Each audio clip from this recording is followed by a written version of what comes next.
அகத்திய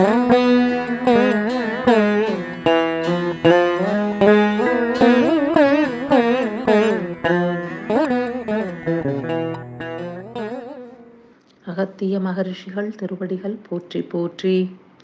திருஞானம் நூலின் முதல் பாகத்தின் 9வது அத்தியாயம் குறித்து அகத்திய மகரிஷிகள் அருளிய முக்கிய கருத்துக்கள்.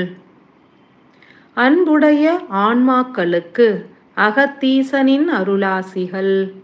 திருஞானம் வழங்கும் அற்புத ஞானத்தை உணர்வாய் ஏற்றிடுங்கள். ஒவ்வொரு அத்தியாயத்திலும் உள்ள 12 கருத்துக்களும் உள் ஏற்கப்பட்டால் பல பயிற்சிகளை மேற்கொண்ட பலன் கிட்டும். முதல் கருத்து, ஆன்ம ஒளி என்பது அறிவின் இயக்கத்திற்கு அதிக ஆற்றல்களை நல்கிடும். இருப்பினும் அறிவின் செயல்பாடுகள் குன்றினால் ஆன்ம ஒளியானது இறை ஒளியின் தரிசனத்திற்கும் உதவிடும். இரண்டாம் கருத்து, வெற்றிடம் என்பது அணுக்களின் சிதறல்களின் மூலமே நடைபெறும்.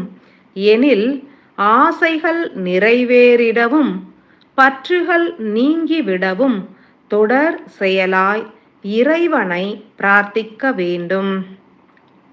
மூன்றாம் கருத்து, மனிதர்கள் தனது வாழ்வினில் பல்வேறு செயல்களை நிறைவேற்ற வேண்டியது அவசியமாகின்றது. எனினும் இறைவனை அடைய வேண்டும், இறை நிலைகளை உணர வேண்டும் என்ற ஆசைகளை வளர்த்து கொண்டால் மற்ற ஆசைகளும் பற்றுகளும் குன்றிவிடும். நான்காம் கருத்து, ஆன்ம ஒளி என்பது பதிவுகளை செயலாக்கம் புரிந்திடவே உதவிடும். புற தேவைகளும் ஆசைகளும் கடமைகளாக உருக்கொண்டால் அதீதமான ஆன்ம ஒளியினை பெருக்கிடல் வேண்டும். ஐந்தாம் கருத்து, அன்னை சாரதை உணர்த்தும் அற்புத ஞானம் என்பது புற அறிவு குன்றினால் உணர்வுகள் பெருகும்.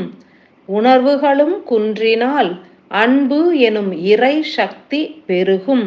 இறுதியில் நிர்மல ஆற்றல்களே எஞ்சி நிற்கும் என்பதாகும். ஆறாம் கருத்து, புறச்சூழலில் பல்வேறு பணிகளால் சூழப்பட்ட மானுடர்கள் அவற்றினை ஆராய்ந்து நின்றால் தேவை அற்ற பற்பல உப பணிகளும் கலப்புற்றுள்ளதனை நன்கு உணரலாம்.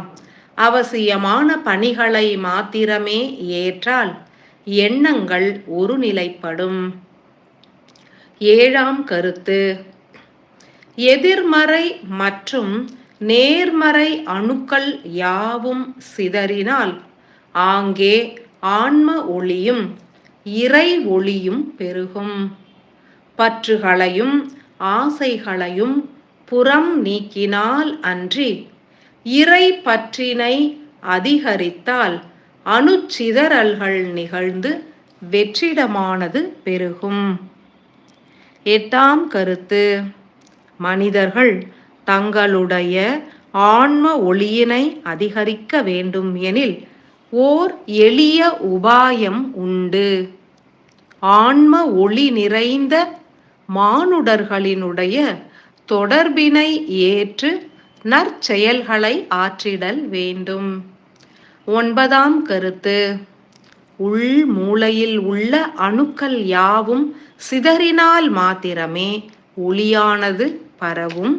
ஒளி பரவினால் மாத்திரமே ஞானம் பிறக்கும். ஞானம் பிறந்தால் மாத்திரமே பிறவாமையும் சித்திக்கும். பத்தாம் கருத்து, ஓர் எளிய சத்தியம் என்பது யாதெனில் ஒவ்வொரு மனிதர்களும் இறை தன்மையினையும் இயற்கையின் தன்மைகளையும் ஒரு சேர அனுபவித்திடவே பிறவிகளை மேற்கொள்கின்றனர். இறைவனையும் இயற்கையினையும் ஆராதித்தால் புறப்பணிகள் யாவும் எளிதாய் நிறைவடையும். 11ஆம் கருத்து, அணுக்கள் யாவும் சிதறி உள் மூலையில் வெற்றிடங்கள் பெருகினால் பிரபஞ்சத்தின் பல்வேறு இயக்கங்கள் பல்வேறு பரிணாமங்களில் புரிபடும். 12ஆம் கருத்து.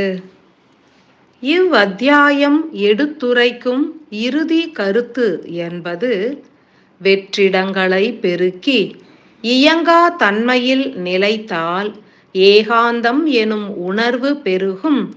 இறைவனின் உணர்வு அலைகளும் ஈர்க்கப்படும். மனிதர்களின் ஏகாந்த நிலையே இறைவனின் இயக்கு நிலையாகும்.